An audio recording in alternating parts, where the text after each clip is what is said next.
This is a CBS News special report. I'm Gail King with Tony DeCoppola and Nate Burleson. We're here in New York. We're coming on the air right now to bring you remarks from President Biden. He's in Tel Aviv. He's expected to address the nation any moment now.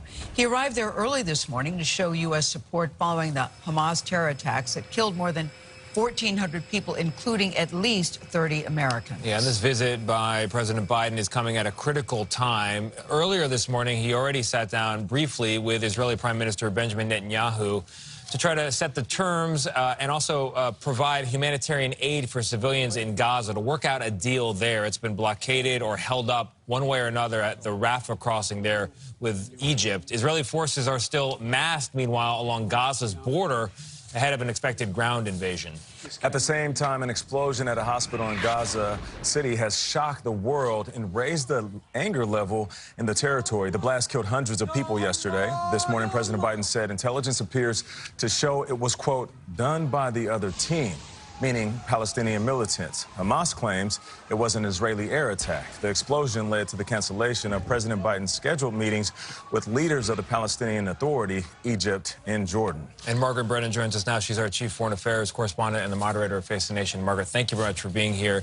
As we await President Biden in Israel, since we last spoke on the show this morning, East Coast time, there's a little bit more of a development around what intel the president was basing his the other team comment regarding this explosion at the hospital. What can you tell us? Right. Well, the president had initially said it appears the other team did this. He wasn't any more specific than that, what he meant by which team. But what we now know is that the president, when pressed on this, said he had viewed intelligence provided to him by the U.S. Pentagon, by the Department of Defense. So that implies this is not solely based on those Israeli intercepts that were made public by the IDF of phone calls from militants from a group called Islamic Jihad, which is a militant group that fights alongside Hamas, but it's not technically part of it. We haven't seen that declassified intelligence if they are working to declassify it, but you can imagine that the president will have to explain more of why he is landing in Israel amid this outcry that we are seeing in the surrounding area. And there's a question of whether any kind of intelligence will change the narrative as it already exists, right? We're agonizing over the details. What can we know? And yet, even if the intelligence says one thing, will the wider world believe it? That's an open question. Right. Talk about the fallout, if you will, already about following this explosion at the hospital and the hundreds dead. Right. And it's not just the explosion, as horrific as it is to see a hospital targeted in a civilian area. We talked about the death toll from that disgusting attack by Hamas in Israel. But according to the Gazan authorities, there are 3,000 Palestinian dead in the Gaza Strip. They claim 12,000 people have been injured in the past 11 days. So those numbers, well, we can't verify them any more than we can go and verify any battlefield or bombing deaths independently. That is what the Arab world is seeing, that there appears to be a different response to loss of life and a criticism that this is not proportionate force. So there's a pressure on the president from King Abdullah, from other Arab leaders, to stand up there and say, let's have a ceasefire. Let's have a cessation of violence. He has not said that. Yeah, Margaret, we're glad you're joining us here at the desk. We'll check back in with you in a second. Senior foreign correspondent Holly Williams is in Tel Aviv right now. Holly, good morning. Good morning, Nate. This trip is essentially a massive show of support for Israel by President Biden. He's met today not just with Israel's Prime Minister Benjamin Netanyahu and his emergency war cabinet, but also with Israeli first responders and even with a survivor of the massacre. Earlier today, President Biden said to Netanyahu, quote, "I want you to know you're not alone. We will continue to have Israel's back as you work to defend your people." I wanted to be here today. Are we now hearing from President Biden? I think we might be, Holly. Control, is this a live picture we have now? No, we are not. We are not, Holly. Forgive us. It's not, okay. This is earlier, yeah. I'm sorry about that. I could hear President Biden in my voice. Yeah, so look, what we've been hearing from some Israelis over the last few days is that President Biden is showing the kind of leadership that they would like to see from Prime Minister Netanyahu. And they point to President Biden's speech last week when he called the attack by Hamas, quote, pure, unadulterated evil. Now, the U.S. is already surging munitions to its ally, and with a ground invasion of the Gaza Strip expected in the days ahead. Israel's requested another $10 billion in emergency military aid from the US. Many people here blame their own government for the apparent security failures that allowed Hamas militants to go on that bloody rampage. All right, Holly Williams, of course, we'll get back to you in just a second. Thank you so much. Margaret, you know, we keep talking about the blame game on either side for the attack of the hospital. But what does either side have to gain by bombing a hospital full of civilians? That's why this makes no sense. And certainly, why would Israel, or anyone, Israel in particular, bomb a hospital when you know the United States president is coming there to an active war zone? Right.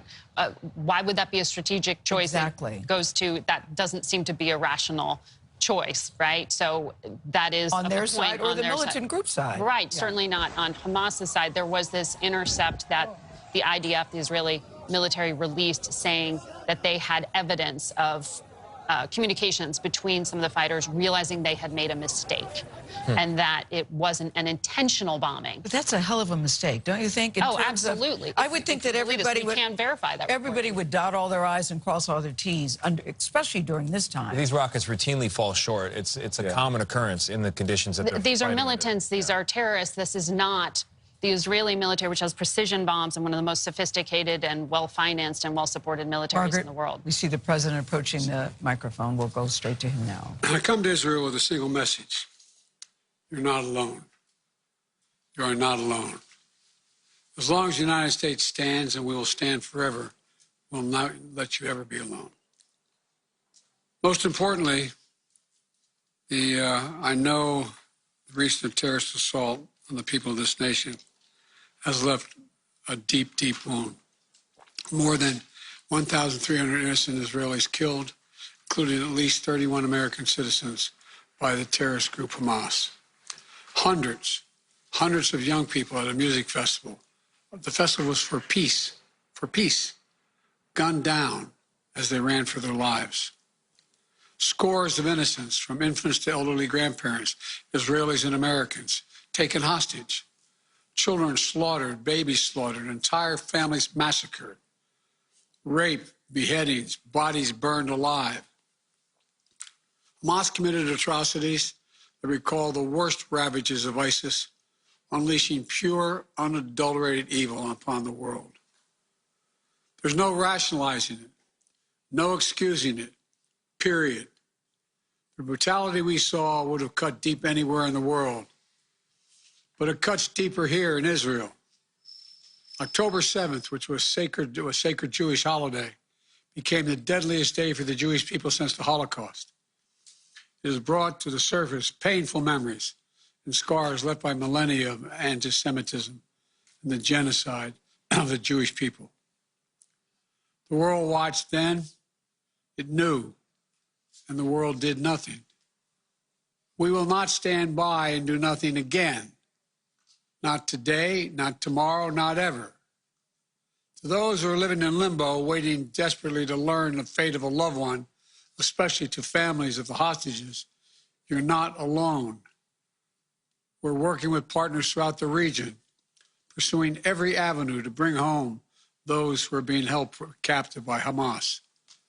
I can't speak publicly about all the details, but let me assure you, for me, as the American president, there's no higher priority than the release and safe return of all these hostages. To those who are grieving, a child, a parent, a spouse, a sibling, a friend, I know you feel like there's that black hole in the middle of your chest. You feel like you're being sucked into it. The survivor's remorse, the anger, the questions of faith in your soul. Staring at that empty chair, sitting Shiva. The first Sabbath without them. They're the everyday things and small things that you miss the most. The scent when you open the closet door. The morning coffee you shared together. The bend of his smile, the perfect pitch of her laugh. The giggle of your little boy, the baby. For those who have lost loved ones, this is what I know. They'll never be truly gone. There's something that's never fully lost. Your love for them and their love for you. And I promise you, you'll be walking along some days and say, what would she or he want me to do? You smile when you pass a place that reminds you of them. That's when you know. When a smile comes to your lips before a tear to your eye, that's when you know you're going to fully make it. That's what will give you the fortitude to find light in the darkest hours. When terrorists believe they could bring you down, bend your will, break your resolve. But they never did, and they never will. Instead, we saw incredible stories of heroism and courage, Israelis taking care of one another, neighbors forming watch groups to protect their kibbutz, opening their homes to shelter survivors, retired soldiers running into danger once again, civilian medics flying across rescue missions, and off-duty medics at the music festival caring for the wounded before becoming a victim himself. Volunteers retrieving bodies of the dead so families could bury their loved ones in accordance with Jewish tradition. Reservists leaving behind their families, their honeymoons, their studies abroad without hesitation, and so much more. The state of Israel was born to be a safe place for the Jewish people of the world. That's why I was born. I've long said, if Israel didn't exist, we'd have to invent it. While it may not feel that way today, Israel must again be a safe place for the Jewish people. And I promise you, we're going to do everything in our power to make sure that it will be. 75 years ago, just 11 minutes after its founding, President Harry S. Truman and the United States of America became the first nation to recognize Israel. We've stood by your side ever since. We're going to stand by your side now. My administration was in close touch with your leadership from the first moments of this attack. We're going to make sure we have what you need to protect your people, to defend your nation. For decades, we've ensured Israel's qualitative military edge. And later this week, I'm going to ask the United States Congress for an unprecedented support package for Israel's defense. We're going to keep Iron Dome fully supplied so it can continue standing sentinel over Israeli skies, saving Israeli lives. We've moved U.S. military assets to the region, including positioning the USS Ford Carrier Strike Group in the Eastern Mediterranean, with the USS Eisenhower on the way to defer further aggression against Israel and to prevent this conflict from spreading. The world will know that Israel is stronger than ever. And my message to any state or any other hostile actor thinking about attacking Israel remains the same as it was a week ago. Don't. Since this terrorist attack took place, we've seen it described as Israel's 9/11. But for a nation the size of Israel, it was like 15 9/11s. The scale may be different, but I'm sure those horrors have tapped into some kind of primal feeling in Israel, just like it did and felt in the United States. Shock, pain, rage, an all-consuming rage. I understand, and many Americans understand. You can't look at what has happened here to your mothers, your fathers, your grandparents, sons, daughters, children, even babies, and not scream out for justice. Justice must be done. But I caution this: while you feel that rage, don't be consumed by it. After 9/11, we were enraged in the United States. While we sought justice and got justice, we also made mistakes. I'm the first U.S. president to visit Israel in time of war. I've made wartime decisions. I know the choices are never clear or easy for the leadership. There's always cost, but it requires being deliberate. It requires asking very hard questions. It requires clarity about the objectives and an honest assessment about whether the path you're on will achieve those objectives. The vast majority of Palestinians are not Hamas. Hamas does not represent the Palestinian people. Hamas uses innocent families in Gaza as human shields, putting their command centers, their weapons, their communications tunnels in residential areas. Palestinian people are suffering greatly as well. We mourn the loss of innocent Palestinian lives like the entire world. I was outraged and saddened by the enormous loss of life yesterday in the hospital in Gaza. Based on the information we've seen to date, it appears a result of an errant rocket fired by a terrorist group in Gaza. The United States unequivocally stands for the protection of civilian life during conflict, and I truly grieve for the families who were killed or wounded by this tragedy. The people of Gaza need food, water, medicine, shelter. Today, I asked the Israeli cabinet, who I met with for some time this morning, to agree to the delivery of life-saving humanitarian assistance to civilians in Gaza, based on the understanding that there will be inspections and that the aid should go to civilians, not to Hamas.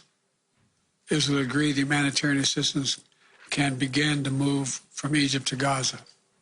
Let me be clear. If Hamas diverts or steals the assistance, they will have demonstrated once again that they have no concern for the welfare of the Palestinian people. And it will end. As a practical matter, it will stop the international community from being able to provide this aid. We're working in close cooperation with the government of Egypt, the United Nations, and its agencies like the World Food Program and other partners in the region to get trucks moving across the border as soon as possible. Separately, I ask Israel that the global community demand that the International Red Cross be able to visit hostages. I just demanded that the United States fully supports. Today, I'm also announcing $100 million in new U.S. funding for humanitarian assistance in both Gaza and the West Bank. This money will support more than 1 million displaced and conflict-affected Palestinians, including emergency needs in Gaza. You are a Jewish state. You are a Jewish state, but you're also a democracy. Like the United States, you don't live by the rules of terrorists. You live by the rule of law. And when conflicts flare, you live by the law of wars. What sets us apart from the terrorists is we believe in the fundamental dignity of every human life. Israeli, Palestinian, Arab, Jew, Muslim, Christian, everyone. You can't give up what makes you who you are. If you give that up, then the terrorists win. And we can never let them win. You know, Israel's a miracle, a triumph of faith and resolve and resilience over impossible pain and loss. Think about October 7th, the Jewish holiday, where you read about the death of Moses, a tragic story of a profound loss to an entire nation, a death that could have left hopelessness in the hearts of the entire nation. But though Moses died, his memory, his message, his lessons have lived on for generations of the Jewish people as well as many others. And just as the memory of your loved ones will live on as well. After reading the story of Moses' death, those who observed the holiday began reading the Torah from the very beginning. The story of creation reminds us of two things. First, that when we get knocked down, we get back up again. And we begin anew. And second, when we're faced with tragedy and loss, we must go back to the beginning and remember who we are. We are all human beings, created in the image of God with dignity, humanity, and purpose. In the darkness, to be the light unto the world is what we're about. You inspire hope and light for so many around the world. That's what the terrorists seek to destroy. That's what they seek to destroy, because they live in darkness, but not you, not Israel. Nations of conscience like the United States and Israel are not measured solely by the example or power, and we're measured by the power of our example. That's why, as hard as it is, we must keep pursuing peace, must keep pursuing a path so that Israel and the Palestinian people can both live safely, in security, in dignity, and in peace. For me, that means a two-state solution. We must keep working for Israel's greater integration with its neighbors. These attacks have only strengthened my commitment and determination and my will to get that done. I'm here to tell you the terrorists will not win. Freedom will win. So let me end where I began. Israel, you're not alone. The United States stands with you. I've told the story before, and I'll tell it again, of my first meeting with an Israeli prime minister 50 years ago as a young senator. I was sitting across from Golda Meir at her desk in her office.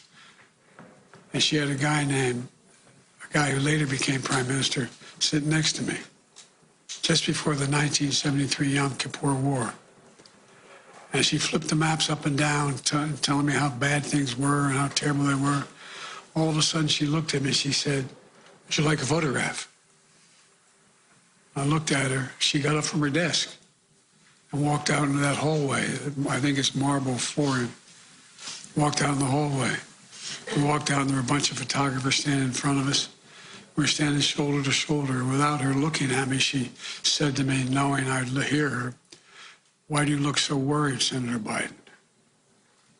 And I said, "Worried? Like, of course I'm worried." And she looked at me, and she didn't look. She said, "We don't worry, Senator. We Israelis have a secret weapon. We have nowhere else to go." Well, today, I say to all of Israel, the United States isn't going anywhere either. We're going to stand with you. We'll walk beside you in those dark days. We'll walk beside you in the good days to come. And they will come. As you say in Hebrew, which I'm not going to attempt to do because I'm such a terrible linguist, I'll say it in English. The people of Israel live. The people of Israel live. Israel will be safe, secure, Jewish, and democratic state today, tomorrow, and forever. May God protect all those who work for peace. God save those who are still in harm's way. Thank you very much. Mr. President, what is your red line that would prompt U.S. military involvement in this war? You have been listening to President Joe Biden deliver remarks in Israel after meeting with Israeli Prime Minister Benjamin Netanyahu, first American president to visit Israel during wartime, and a speech there with messages for numerous audiences. First for Israel, saying you are not alone, but also a warning for Israel not to be consumed by anger or by hate. We are joined here at the table again by Margaret Brennan, and we've got our reporters in the field. Margaret, I saw you taking notes as furiously as the rest of us. Yeah. What stood out to you? Well, a number of things. The first order of business was for him to reach out to the Israeli public, as he did, and said, "I'm with you." And then he quickly moved on to addressing the strike, said that that strike on that Gaza hospital was the work of an errant rocket fired by a terrorist group in Gaza. That was a U.S. assessment. He put that aside. And what you put your finger on, I thought, was very powerful. That pivot he made to calling on the better angels of the nature of the democratic state of Israel to say, don't be consumed by rage. He compared it to the mistakes the United States made after 9/11 with overreach. And I don't even have to go into laying out all of what was learned over the past decades.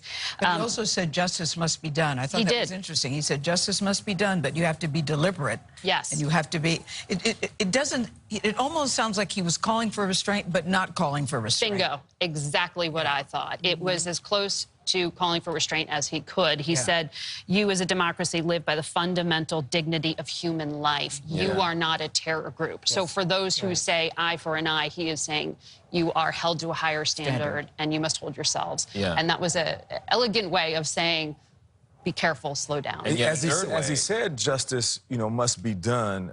My thought was peace needs to come before justice. And what does peace look like moving forward while we are in the midst of this war happening on a daily basis? The fog is so thick, I don't know anyone can see it. Well, he did make reference to the U.S. policy of standing by a two-state solution. That is the belief that Palestinians have a fundamental right to self-determination. But that is not the policy of many Republican presidential candidates right now. That is not the policy of the Prime Minister of Israel right now, or the cabinet that he had put together before this war cabinet. So that is actually, in some ways, a farther off solution on the horizon. But it's worth reminding people that the West Bank, is governed by the Palestinian Authority, and there is rage there about what is happening in Gaza. He had messages in that speech to the Palestinian people as well, and I think in particular when he made reference to Israel as a country of laws, including the laws of war. That is obviously a point of furious debate right now of whether Israel's gone beyond those laws or outside of them currently. And he's hoping, I'm sure, Gail, I know we're going to go to Imtiaz, that the Palestinians listening to that speech will also take a step back. Yeah, he had something for everyone in that speech. We want to go now to Imtiaz Tayyab. He's in East Jerusalem. He's been covering that hospital bombing in Gaza and the reaction from around the region. Imtiaz, good morning to you. What did you hear? Good morning, Gail. Well, I think for those Palestinians who are out on the streets, for those who are out protesting all across the region, they did not hear what they wanted to hear, which was President Biden condemn the violence inside the Gaza Strip. We've been seeing protests in cities like Beirut, outside the U.S. Embassy, massive protests out there. And the reason they're protesting specifically outside the U.S. Embassy is because they believe that because the U.S., because the president hasn't condemned the kind of violence that we've been seeing inside Gaza, that in some ways the U.S. is condoning the violence in Gaza. Now, as we've been saying, President Biden in that very wide-ranging speech was really trying to speak to everybody there. But I think when we look at those images of those protests all across the region here, that few people heard that and are still extraordinarily angry, not only at what happened at that hospital, but the fact that over the last 11 days, over 3,000 Palestinians have been killed. But Imtiaz, just, you say Palestinians will not hear what they wanted to hear, but, Joe Biden did say that the United States stands unequivocally opposed to civilian deaths in war, and there was an offer of money, aid, to ease the burden and the suffering. Why, in your view, I know you're in East Jerusalem there, heavily Palestinian area, why might those words fall short or ring hollow for Palestinians? And he also said that Hamas does not represent the Palestinian people. I thought that was a very key phrase and a very key message that he was sending. Yes. And I think it's a phrase that would resonate with many Palestinians who don't see Hamas representing them as well. But I had a conversation with Hanan Ashrawi, who is a very well-known figure, an elder Palestinian stateswoman. And she was in Washington in 1993 on the South Lawn, and that incredible historic moment where you had Bill Clinton standing there with Yasser Arafat and Yitzhak Rabin, where they shook hands, and it almost seemed as if we were close to Palestinian peace. And here we are now, 30 years later, and Hanan Ashrawi essentially said that she's heard it all before from successive U.S. president. And I asked her, do you have any hope about President Biden's visit? And she said no, she had no hope whatsoever, and that, and I'm quoting here, he should just go home. All right, Imtiaz Tayyab for us, 5,700 miles away back in Washington, D.C. We have Ed O'Keefe, our senior White House and political correspondent, who's also been listening along here. Ed, the president, we've been saying all morning, had a risky and complicated mission there. It may not have been possible to accomplish it. Did he come close? We'll see. The president was eager to make this trip after being invited by Israeli leadership, and you can see in what he said, especially at the beginning and at the end of this speech, that he wanted to convey these messages to the Israeli people there in Israel. The fact that he's not meeting in person with Arab leaders in Jordan later today as originally scheduled will be a disappointment, but he is speaking with the Egyptian and Palestinian leadership on the phone on his flight back. The fact that there is now at least $100 million in U.S. aid for the Palestinian people will be met with immediate opposition up on Capitol Hill from Republicans who've been pretty clear that they don't want to see any aid potentially reach Gaza and reach the Hamas leadership. So we'll wait and see about the details of when that gets there, who exactly gets it, and whether that makes it any easier to bring relief to those civilians. And wait also to see for what exactly he's asking Congress to give in terms of money. Remember, Congress itself isn't quite organized right now, and so the scope and price of that project will probably depend on how quickly Congress can reorganize, at least the House can reorganize, and Republicans signal what they're willing to support. All right, Ed, you've had the last word on this subject for now. We'll check in with you, of course, throughout the day. Margaret, we thank you. Imtiaz Tayyab, thank you, too. Our coverage of the president's visit to Israel will continue on CBS News streaming, your local news, and, of course, tonight on the CBS Evening News with Nora O'Donnell. This has been a CBS News special report here in New York. I'm Gail King with Tony DeCoppola and Nate Burleson. We'll see you tomorrow.